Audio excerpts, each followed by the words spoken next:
রাধে রাধে। অনেক দিন থেকে ভিডিও নিয়ে আসতে পারি না। তো যাই হোক ভিডিও আনি না। বিভিন্ন কারণের জন্য আনতে পারি না।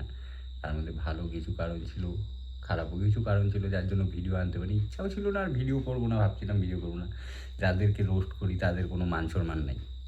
মান-সম্মান ছাড়া নিজেকেই খারাপ লাগে। এগুলা কি এত লোকে গালি দেয়, আমরা গালি দিই, ভিডিওতে আইসে গালি দিই। ফের এদের মান-সম্মানে থাকে না। সেম এই দেখাই বেড়ায়। তো লাভ কি এদেরকে বলে? কিন্তু ভাবি আমাদের পরের প্রজন্ম, আমার ছেলে হইছে, তারা কি শিখবে? তাদের আমরা কি শিখাবো? ভাবতেও ভয় লাগে ভাই। এখন যদি মোবাইল খুলি, মোবাইল খুললেই দেখি এরকম করে উঁচা করে দেয়, এরকম করে ইস্যু করে দেয়। কী আর বলবো? তাদেরকে যত বলা হয় তারা আরও বেশি করে করে। তো যাই হোক, অনেক দিন থেকে করি না, আবার নতুন করে চালু করব। সবাই সাপোর্ট করো। এতদিন বন্ধ রাখছিলাম জন্য আমার খুব ভালো লাগে যে অনেক কয়জন বলছে আমাকে, মেসেঞ্জারে বলছে, প্লাস সামনাসামনি দেখা হয় তখনও বলছে যে ভাই তুই ভিডিও করা কেন ছাড়লি? তো অনেকে আবার মনে করে আমার ভিডিওর থেকে কামাইও হয়। তো ভাই কামাই-টামাই হয় না। হ্যাঁ, কামাই হইতো, আমার একটা আগের আইডি ছিল যেইটাতে কামাই হইতো। কিন্তু ওই আইডিটা লোকের ভালো স্বভাব হয় না কারো। মাইরে দিছে পুরা, বুঝছো? ওই আইডিটা পরে আমি দিবনি, দেখতে পারবা এই যে এইখানেই দেওয়া থাকবে। তো হচ্ছে কি বলবো? তো ঠিক আছে চলো, আজকে আর কথা বাড়াইলাম না। কালকের থেকে আসবে আমার রোস্টিং ভিডিও আবার চালু করব। তবে আমাকে যারা ভালোবাসো, আমার ভিডিও দেখো অনেক, তার মধ্যে আমার খুব ভালো লাগছে।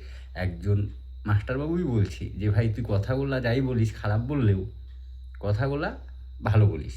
যুক্তিসম্মত কথা আছে, ওদেরকে শিক্ষা দেওয়া একটু দরকার আছে। তো ভাই ভিডিও চালু করিস, তুই ভিডিওটা বন্ধ করিস না।" তবে দাদা তোমার কাছে আমিও পড়ছি, যাই হোক আমাদের পড়াইছো, আমাদের শিক্ষা দিছো। তো গালি হয়তো দিই, তো বড়রা একটু মাফ করবেন। গালি কেন দিই বলেন তো? গালি সবাই দেয়, কেউ চুপে যাবে, দেয় আমি ওপেন দিই। কেন দিই? কারণ হচ্ছে এগুলো আমি দেখতে পারি না। মোবাইলটা খুললে এরাই আসবে। মোবাইলের বাইরে এরা ছাড়া কিচ্ছু নাই। মানে মোবাইলটা হাতে ধরা যায় না এরকম পরিস্থিতি হয়েছে।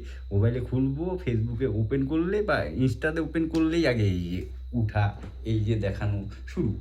তো কী করবেন, যাবেন কোথায়? আমরা তো ভিডিও দেখবো, ভালো, ভালো ভিডিও দেখতে যাই। এবার ভালোর জায়গায় ২ টা যদি ভালো থাকে ১০ টাই ভাই ওগুলা, ১০ টাই ওগুলা। কেউ জিম করতে গিয়ে পোজ দেখায়, কেউ বাড়িতে ওপেন পোজ দেয়, ঠাকুর দিতে গিয়ে পোজ দেখায়। ওরে মাগো! কি সর্বনাশ! এখন তো ৮০-৯০ এর বুড়িগুলোও শুরু করে দিছে। ঠিক আছে দেখাবো, ওগুলোও আছে আমার ভিডিওতে। আমি সেভ করে রাখি। আমি ওদের ভিডিওতে ভিউজ দিই না। আমি যেই দেখি যে ওগুলো আসছে সঙ্গে, সঙ্গে আগে সেভ কইরা একদম ডাইরেক্ট ডাউনলোড করে নিই। যেন ওদের কামাই না হয়। কমেন্টও করি না। ওদের সঙ্গে আমার কোনো ইচ্ছাই নেই। কমেন্টও করি না, কিছুও করি না। খালি সেভ কইরা ডাউনলোড করে রাইখে দিই, যেন আমি পরে এগুলাকে সার্ডিংটা দিতে পারি। তো ভাবছিলাম আর করব না। যাই হোক, আবার আসছি ওই দাদাদের কথায়। ২-১ জন দাদা বলছে, "তুই ভাই শুরু কর।" তো শুরু করি। আমার কামাইয়ের কোনো দরকার নেই। তোমরা এটাতেও রিপোর্ট মারবা, আমি জানি, মাইরে দাও, চুনা মাইরে দাও, আমার কোনো যায় আসে না। তবে শুরু হচ্ছে আবার কালকের থেকে নেক্সট। চলো টাটা, রাধে রাধে।